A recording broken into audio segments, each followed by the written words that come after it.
Hello buddy, this is Serge Epic here, and welcome to the Comic Countdown number 29. Also, before we get into this, I just want to say this is the second last Comic Countdown if you did not know that. If you're wondering why this is the second last Comic Countdown, I mean it is, but it isn't. Basically, the Comic Countdown is getting rebranded along with my comic calls, so now everything will look nice and it'll make sense.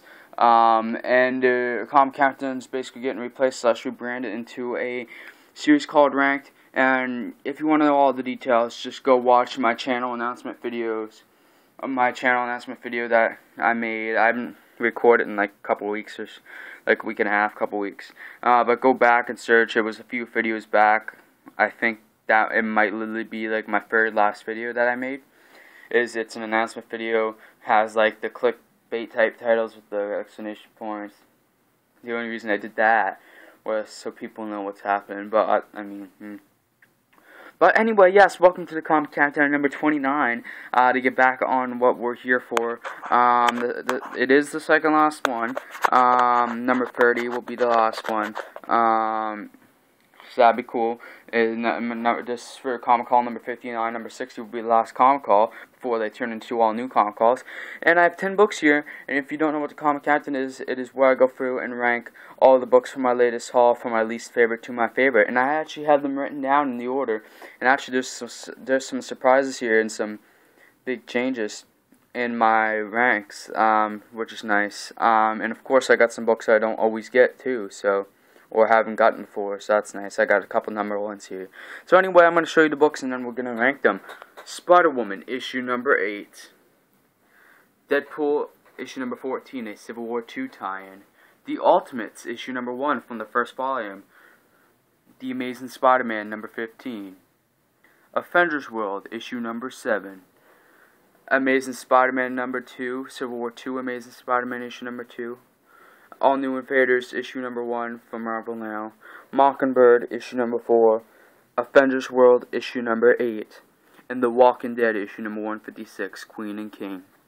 Now, my least favorite right off, my number 10 of this Comic Countdown, is going to go to Avengers World, issue number 7.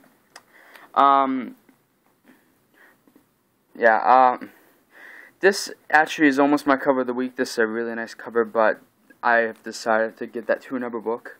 But anyway, which I think is kind of obvious which one it is.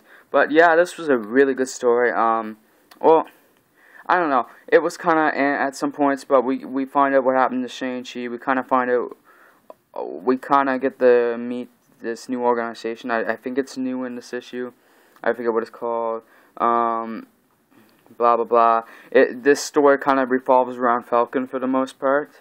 And that was cool. I haven't really seen, this is the most, like, I've got to see Falcon just, like, solo-wise, so that was cool. I don't know what else to say, really, and I'm not going to say much, because I might do a recap and review at some point on this, issue, so I'm just going to save it. And we're going to move on to my number 9. I don't really want to fool around too much, because I can only make 15-minute long videos, so saying that, my number 9 is The Ultimates, issue number 1. This was actually really good. I figured I would like it, but at the same time I wasn't sure. And I really did love this. This was really good. Now I want to try to find the rest of the set, at least of the first volume of The Ultimates for sure. Because this was good. And this really revolved around Captain America. We got to see Ultimate Iron Man at the end, Tony Stark. But it was mostly a World War II Captain America story, which I thought was cool. I enjoyed it. We also got to see Bucky, and of course this came out before the Winter Soldier, which is Finn. So I mean, you know, we didn't get to see any other of the Ultimates. We only saw Captain America, and we didn't even technically see Iron Man. We only saw Tony Stark. But you know, it was cool, and this was really good. And I hope and can't wait. I hope that I can find and can't wait to read issue number 2 of The Ultimates. So I'm definitely going to search for that when I can. And anyway, moving on to my number 8. My number 8 is going to All New Invaders, issue number 1. This was really good too. This was a lot better than I thought it was going to be.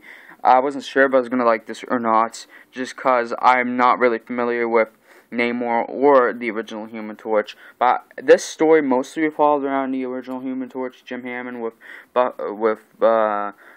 Winter Soldier and Captain America appearing at the end, and even Namor did appear.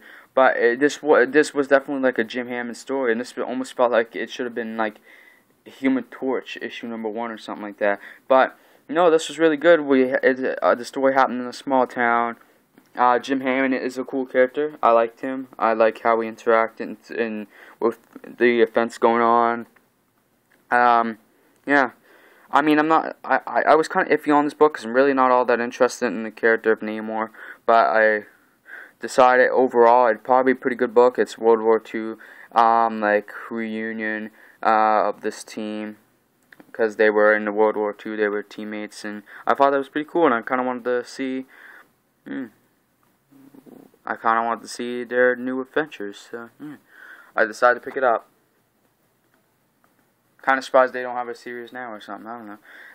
Anyway, moving on to my number 7. We are going back to Avengers World with issue number 8. This issue was better than issue number 7. Or else why would it be ranked higher? I kind of just... I don't want to say I like the characters better, but at the same time, it had Starbrand Nighthawk, who I kind of think... His name's not Nighthawk, is it? Starbrand Nighthawk, I think it is. Yeah, I'm gonna go with that. I find them interesting. Spider-Woman, I love Spider-Woman. Although issue 7 had a bit of Black Widow, I think it had Wolverine too. But I love Black Widow. But I don't know. The art I also found. This is probably my favorite art. Actually, I think they might have had the same art. No, they didn't. They don't have the same artist. I love the art in this book. We also saw Morgan Le Fay too, and Hawkeye was in this, and I actually have really grown on Hawkeye quite a bit because he was in this and A Mockingbird. I might end up picking up Hawkeye at some point. Yeah. So it was really good. We got to see Morgan Le Fay. It was quite a story. It was pretty cool. It was a really good story. I liked it, and I'm not gonna say anymore. And I'm just gonna move on to my number 6, which is, I don't know what the hell it just fell. Oh, that was my iPad. Damn. Anyway, my number 6 is Deadpool number 14. Yes, this was really good. It was a Civil War II tie-in, like I already said. And I don't know. I was at the same. It was really good, but at the same time, I was kind of disappointed. I don't know. I liked it. We got to see the Mercs for Money return to the Deadpool series, and it revolved actually mostly around them. It did, of course, revolve around Deadpool, but I'd say it was more like a Mercs for Money story. Like they are thinking about going off on their own and betraying Deadpool and stuff like that, and it was quite cool. I really did enjoy it. We got to see Cable quite a bit in this issue too. I love Cable, so that was nice. And not much else I'm gonna say. So yeah, I'm gonna move on to my number 5, which luckily is right next to me, and that is The Walking Dead issue number 156, Queen and King. That ending though, am I white? Am I white? Am I right? Sorry, I have trouble pronouncing it sometimes. Am I right? That ending though. Wow. That ending though. I'm not even gonna tell you guys what happened at the ending, in case you haven't read it yet and want to read and don't want to be spoiled. But even if you kind of want to know, I'm not gonna tell you. Something happens. Something pretty big happens. Also, Negan was awesome in this issue. He's always awesome. He's probably my favorite character actually as of right now. He's great. If they kill Negan off, I actually might be a bit angry, but at the same time, after this issue, also I want to say, Negan has now prevented 2 rapes from happening, 2 women from getting raped. So Negan's he kind of is still a good guy somehow, but this is really good. And like I said, that ending though, I mean, that ending, if you haven't read it, that ending though, if you aren't caught up in Walking Dead, that ending though, whatever, I'm just going to move on to my number 4, which is Amazing Spider-Man issue number 15, and also I'm just going to say it right here, this is my cover of the week slash haul, is Amazing Spider-Man number 15, so I won't save it till the end and really rush to say it this time. This is my cover of the haul. Mary Jane, the new Iron Spider, and question mark, exclamation point. That sounded weird the way I said that, but whatever. Yes, she does become the Iron Spider, but it's like more of a one-off thing. So, I mean, it was cool, and I really did enjoy it. This was an amazing issue of The Amazing Spider-Man, one of my favorites of this volume, maybe even my favorite of this volume. This was really brilliant. Okay, I don't know if it was my favorite. I really enjoyed the Dark Kingdom storyline. I don't know. I really have enjoyed, since issue number 6, I have enjoyed this series. Before that, oh, well, I liked issue number 3. I didn't really, issues 1, 2, 4, and 5 didn't really interest me. And, oh, again, that ending, though, am I right? If you read the series and aren't caught up for some reason, pick this goddamn issue up. That ending, though. And the next issue is going to begin the story for before Dead No More, and that's what it's called, Before Dead No More, because Dead No More starts this fall, and that's going to be the big Spider-Man event of this year. Dead No More, Before Dead No More, starting at issue 16. Pick it up, pick this up. This book was really good. This probably was my favorite issue, because I actually just forgot about the end till now. The ending, though, and actually, this probably should have been my number 3. This probably should have been put up a spot, but speaking of my number 3, that got denied by another Spider-Man book, and that is Amazing Spider-Man Civil War 2, issue number 2. Just too much 2 in that sentence. Yes, this was brilliant yet again. This is like a perfect Spider-Man story, kind of. This issue probably was not as good as the first one. Last issue was ranked number 1, but that doesn't mean it wasn't as good. That could just mean the other issues were better. But, I mean, I don't know. I really did enjoy this. Clash is brilliant. He's a great character. I really enjoyed it. We got to see a spoiler alert. Clash kind of does return at the end. But you really should pick this miniseries up for Civil War 2. I think it's really good. If you like Spider-Man, definitely pick this up. It's a great story. Ulysses, the new Inhuman, makes an appearance. I quite like him, actually. We got to see Harry Lyman / Osborn.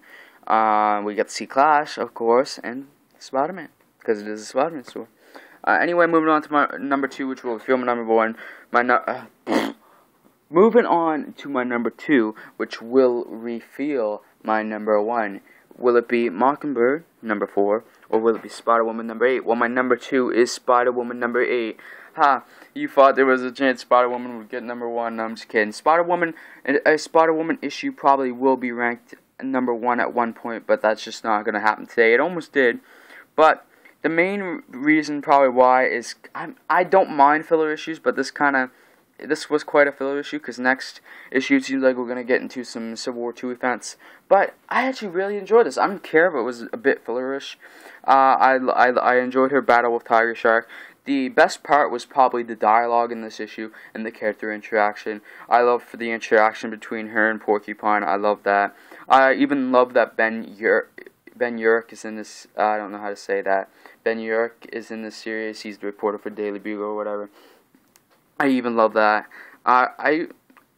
This series kind of started off not that great for the first like 3 issues, but now it's really good, and it's been really good, and I have been loving this series. The Spider-Woman event was great. This issue was great. It's one of those series that I don't mind being a bit behind on, but at the same time, I'm going to make sure to probably pick up the next issue, because the cover looks great, and it's a Civil War 2 book. The cover for the next issue looks great. I can't wait to read it. This issue might have been my favorite issue of Spider-Woman so far. It probably was because of the rank. Yeah, this is the highest Spider-Woman has been, I think, in the rankings. It was awesome.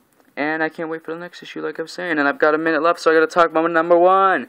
This was great, too. Mockingbird issue number 4, my number 1. The interaction between Mockingbird and Hawkeye was stupendous. It was one of the greatest character interaction issues I have seen. It was awesome. I love Hawkeye now. I already liked Hawkeye, but like he was awesome in this issue.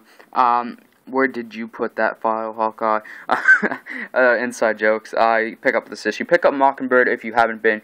Just pick up all the 4 issues that come out so far, and then pick up number 5. This series has been great. This is one of my favorite series, especially as of this issue. awesome. Mockingbird is probably one of my favorite characters, at least right now. And what else can I say? Anyway, if you guys enjoyed this episode of the Comic Countdown, the second last one, please leave a like, subscribe, comment, and even share if you want to. And anyway, guys, I'll see you all later, and peace out. And I'm not going to mess up the intro this time. I'm just going to stop it right here, motherfucker.